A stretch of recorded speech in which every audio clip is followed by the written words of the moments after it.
ATM এ গিয়ে তো আমি প্রথমে কার্ডটা দিলাম, দেওয়ার পরে পিন চাইলো, আমি পিন দিলাম, তারপরে কত টাকা অ্যামাউন্ট নিলাম সেই অ্যামাউন্টটা দিলাম। দেওয়ার পরে মেশিনে ঘঁ করে আওয়াজ হলো যে টাকাটা কাউন্ট হচ্ছে। আমার কাছে রীতিমতো উইথড্রল মেসেজও চলে এলো যে আপনি এত টাকা তুলেছেন। তারপরে অনেকক্ষণ ওয়েট করলাম, তারপরেও দেখি সেই টাকাটা কিছুতেই আর বেরোচ্ছে না।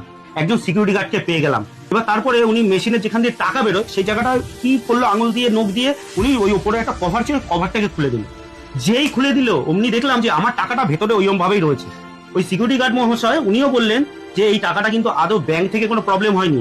এখন হচ্ছে কি, বেশিরভাগ এটিএম এ এরকম কিছু দুষ্কৃতীরা এই কভারটা লাগিয়ে রাখছে, যেখান দিয়ে টাকা ওঠে একটা আলাদা রকমের কভার লাগিয়ে রাখছে, দেখতে পুরো এটিএম এর কভারের মতনই।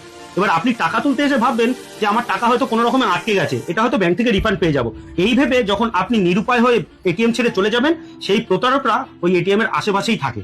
এবং যেই আপনি চলে যাবেন তখনই ওই প্রতারকরা ভেতরে ঢুকবে, ঢুকে ওই কভারটাকে ওরা তুলে আপনার টাকাটা তুলে নেবে। আর আপনি ভাববেন যে ব্যাংক থেকে আমি রিফান্ড পেয়ে যাবো, কিন্তু ব্যাংক আপনাকে এই টাকা কখনোই রিফান্ড দেবে না। আর সিকিউরিটি গার্ড মহাশয় একটা সাজেশন দিল আমাকে, বললো আপনি যখনই কোনো এটিএম থেকে টাকা তুলবেন তখন চেষ্টা করবেন এমন কোনো এটিএম এ যেতে যেখানে আমাদের মতন সিকিউরিটি গার্ডরা থাকে। যে কোনো এটিএম থেকে দুমদাম আপনি টাকা তুলবেন না, চেষ্টা করবেন যতটা না তোলা যায়। খুব অসুবিধা না পড়লে আপনি টাকা তুলবেন না। আর যদি পারেন আপনি সবসময় চেষ্টা করবেন ব্যাংকে গিয়ে ট্রানজাকশন করে টাকা তোলা। এটিএম যতটা কম ইউজ করতে পারবেন আপনার অ্যাকাউন্ট ঠিক ততটাই সুরক্ষিত থাকবে।